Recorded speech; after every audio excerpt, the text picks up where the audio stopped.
প্রিয় সম্মানিত মৎস্যচাষী ভাই ও বন্ধুরা, ভিডিওতে আপনারা এখন যে মাছের পোনাগুলো দেখতে পারতেছেন এগুলো হচ্ছে অরিজিনাল মনোসেক্স তেলাপিয়া মাছের পোনা। আপনারা যারা অরিজিনাল মনোসেক্স তেলাপিয়া মাছের পোনা চাষ করতে আগ্রহী এবং নতুন চাষের পোনা খুঁজছেন, তারা চাইলে এই মাছগুলো আমাদের কাছ থেকে নিতে পারবেন। আমাদের মাছগুলো 28 দিন ফর্মুন কমপ্লিট করা। তো আপনি চাইলে কিন্তু এই মাছগুলো আমাদের কাছ থেকে সংগ্রহ করে নিয়ে চাষ করতে পারবেন।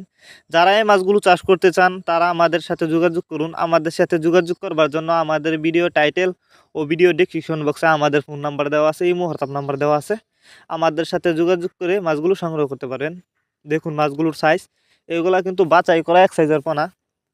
আপনারা এই মাছগুলো যে কোনো পুকুর বা জলাশয়ে চাষ করতে পারবেন। আর এই মাছগুলো কিন্তু পুকুরে যদি চাষ করেন প্রতি শতাংশে 200 থেকে 250 পিস ছাড়তে পারবেন। আপনারা অনেকে জানেন এই তেলাপিয়া মাছের পোনা মূলত দুই প্রকার হয়ে থাকে, দেশি এবং মনোসেক্স। দেশি আর মনোসেক্স তেলাপিয়ার মাঝে যে ব্যবধান রয়েছে, অরিজিনাল মনোসেক্স তেলাপিয়া মাছ আপনি 6 মাস চাষ করে বাজারজাত করতে পারবেন। আর দেশি তেলাপিয়া মাছের পোনা যদি আপনি চাষ করেন তাহলে 3 থেকে 3.5 মাস চাষ করার পরে পুকুরে বাচ্চা দিয়ে দেয় এবং বেশি একটা বড় হয় না। তাই আপনারা চাইলে মনোসেক্স তেলাপিয়া মাছের পোনা চাষ করতে পারেন, ভালো লাভবান হতে পারবেন। কারণ এই মাছগুলো কিন্তু কম খরচেই চাষ করা যায়।